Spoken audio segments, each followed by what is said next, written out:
Hi friends, welcome to குறிஞ்சி.com. சப்பாத்திக்கு ஒரே மாதிரி குருமா குஸ்து இந்த மாதிரி செஞ்சு போர் அடிச்சு போச்சுன்னா கொஞ்சம் வித்தியாசமாக இந்த வெஜிடபிள் கோஃப்தா கறி செஞ்சு பாருங்கள். இதில் நம்ம காயெல்லாம் சேர்த்துருக்கோன்றதே யாருக்குமே தெரியாது. ஆனால் இதில் நம்ம எல்லா காயும் சேர்த்து தான் இந்த கிரேவி ரெடி பண்ண போகிறோம். இதோட டேஸ்ட் ரொம்ப நல்லா இருக்கிறதுனால குழந்தைங்க கூட இதை விருப்பப்பட்டு சாப்பிடுவாங்க. வாங்க இன்றைக்கி எப்படி செய்யறதுன்னு பார்க்கலாம். நான் ஒரு 2 உருளைக்கிழங்கை வேக வச்சு இந்த மாதிரி திருவி எடுத்திருக்கேன். இது கூட ஒரு கேரட்டை திருவிட்டு சேர்த்துருக்கேன். நல்லா பெரிய குடமிளகாயில் பாதி குடமிளகாய் பொடி பொடியாக கட் பண்ணி சேர்த்துருக்கேன். இது கூட 1/4 கப் அளவுக்கு கடலை மாவு,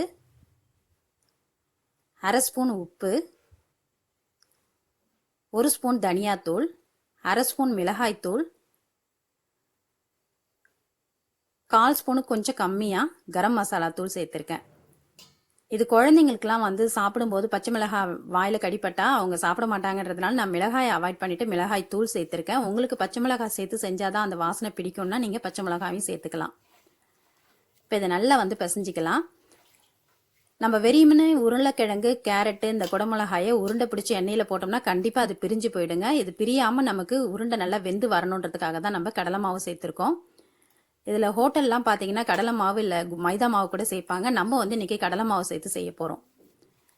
உங்களுக்கு அந்த உருண்டை பிடிக்கிற பதம் வர்ற வரைக்கும் நீங்கள் அதுக்கு தேவையான கடலை மாவு சேர்த்து இந்த மாதிரி ரெடி பண்ணிக்கோங்க. ரெடி பண்ணிவிட்டு கையில் கொஞ்சமாக எண்ணெயோ இல்லை தண்ணியோ தொட்டுக்கிட்டு சின்ன சின்ன உருண்டையாக உருட்டிக்கலாம். இன்றைக்கி நம்ம செய்கிற அளவில் ஒரு 4 பேருக்கு 4லேருந்து 5 பேர் கூட இந்த கிரேவி வந்து சப்பாத்திக்கு சைட் டிஷ்ஷாக கொடுக்கலாங்க.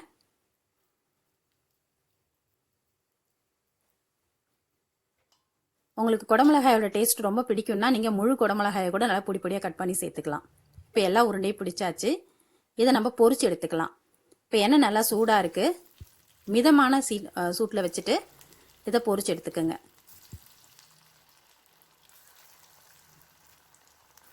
இது நம்ம கடலை மாவு போட்டதுனால பிரிஞ்சிலாம் போகாது. ரொம்ப சூப்பராக வருங்க. இது வாசனையே ரொம்ப நல்லாயிருக்கும்.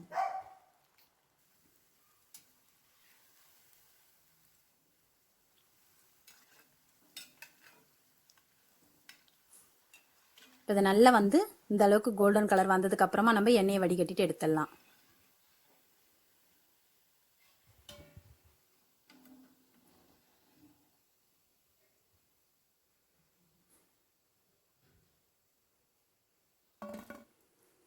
இப்போ இதே மாதிரியே நம்ம இருக்கிற மீதி உருண்டைகளும் பொரிச்சு எடுத்துடலாம்.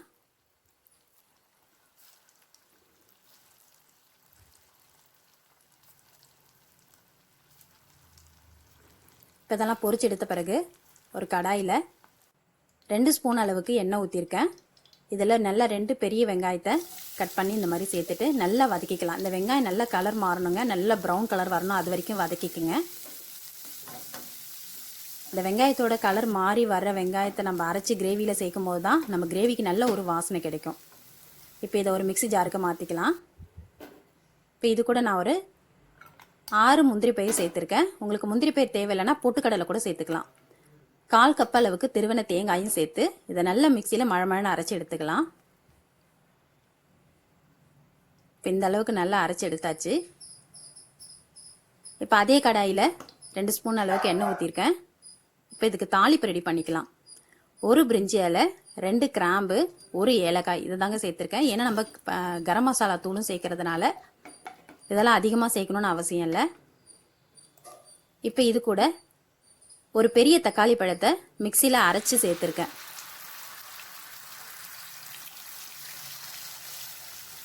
நம்ம இந்த மாதிரி தக்காளியை அரைச்சிட்டு சேர்க்கும் போது நம்ம கிரேவி நல்லா திக்னஸாக இருக்கும், கலரும் ரொம்ப நல்லா இருக்கு பாருங்க. இதுக்கு நம்ம நாட்டு தக்காளி பழமாக எடுத்துக்கோங்க, கொஞ்சம் புளிப்பு இருந்தால் நல்லாயிருக்கும். இது கூட 1/4 ஸ்பூன் மஞ்சள் தூள், 1 ஸ்பூன் மிளகாய் தூள், 1 ஸ்பூன் தனியாத்தூள். ஏற்கனவே நம்ம வந்து அந்த உருண்டையில் உப்பு போட்டு வேக வச்சதுனால இப்போ இந்த கிரேவிக்கு தேவையான அளவுக்கு ஒரு 1/2 ஸ்பூன் அளவுக்கு மட்டும் உப்பு சேர்த்துக்கலாம். உப்பு சேர்த்து இதை நல்லா வதக்கிக்கலாம்.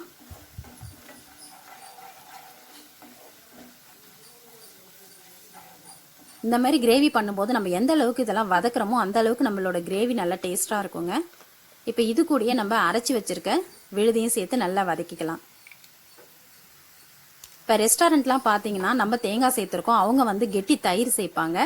நமக்கு அந்த தயிரோட வந்து டேஸ்ட்டு பிடிக்காதுன்றதுனால நம்ம சவுத் இந்தியன் ஸ்டைலுக்கு நான் தேங்காய் சேர்த்துருக்கேன்.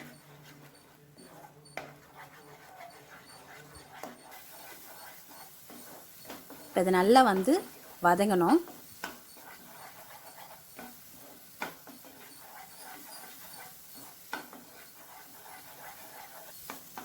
ரொம்ப ஈஸியாக செஞ்சிடலாங்க. இது உங்களுக்கு பார்க்கறதுக்கு தான் ரொம்ப கஷ்டமான வேலையாக தெரியும், ஆனால் நம்ம செய்ய ஆரம்பிக்கும் போது ரொம்ப ஈஸியாக வேலை முடிஞ்சிடும். இப்போ இந்த அளவுக்கு நல்லா வதங்கினதுக்கு அப்புறமா இதில் நமக்கு தேவையான அளவுக்கு தண்ணி சேர்த்துக்கலாம். இதை நீங்கள் வந்து ரொம்ப திக்காக கிரேவி மாதிரி பண்ணாதீங்க, நல்லா கொஞ்சம் தளர்வாக இருக்கட்டும். ஏன்னா அந்த உருண்டையெல்லாம் போட்ட உடனே இதில் இருக்க தண்ணியெல்லாம் இழுத்துக்கிட்டு நமக்கு கிரேவி ரொம்ப திக்காயிடும். அதனால் நல்லா இந்த அளவுக்கு தண்ணி ஊற்றிக்கலாம். நான் இன்னைக்கு வந்து ஒரு 250 ml தண்ணி சேர்த்துருக்கேன். இப்போ வந்து நம்ம 1/4 ஸ்பூன் அளவுக்கு கரம் மசாலா தூள் சேர்த்துக்கலாம். இது வீட்லேயே அரைச்ச கரம் மசாலா தூள் தாங்க. நம்ம ஃப்ரெஷ்ஷாக அரைச்சி சேர்க்கும் போது நம்மளோட எல்லா ரெசிபியுமே டேஸ்ட் ரொம்ப வித்தியாசமாக நல்லாயிருக்கும். இப்போ இது ஒரு கொதி வந்ததுக்கு அப்புறமா நம்ம பொரிச்சு வச்சிருக்க இந்த வெஜிடபிள் உருண்டையெல்லாம் சேர்த்து திரும்ப ஒரு கொதி வந்தோடனே நம்ம அடுப்பை ஆஃப் பண்ணிடணும். ஏன்னா இது வந்து நம்ம உருளைக்கிழங்கு சேர்த்துக்கிறதுனால ரொம்பவே சீக்கிரமாக ஊறிடுங்க. இது நீங்கள் ரொம்ப நாள் வச்சு கொதிக்க வச்சிங்கன்னா உங்களோட கிரேவி வந்து நல்லா ஊறிட்டு ரொம்ப வந்து குழ குழன்னு ஆன மாதிரி ஆகிடும். அதனால் ஒரு கொதி வந்த உடனே பாருங்கள், இப்போ அதுக்குள்ளேயே நம்ம ஒரு கொதி வர்றதுக்குள்ளேயே நம்ம கிரேவி நல்லா திக்காயிடுச்சு. இந்த உருண்டைகளும் நல்லா உப்பி போயிடுத்து பாருங்கள். இப்போ இதில் நம்ம கொத்தமல்லி தூவி இறக்கிட வேண்டியது தான். ரொம்பவே டேஸ்டியான இந்த வெஜிடபிள் கோஃப்தா கறியை நீங்களும் உங்கள் வீட்டில் செஞ்சு பாருங்கள். இந்த வீடியோ உங்களுக்கு பிடிச்சிருந்தா லைக் பண்ணுங்கள், ஷேர் பண்ணுங்கள், சப்ஸ்கிரைப் பண்ணுங்கள். உங்கள் ஃப்ரெண்ட்ஸ் அண்ட் ரிலேட்டிவ்ஸோட இந்த வீடியோவை ஷேர் பண்ணிக்கோங்க. நன்றி, வணக்கம்.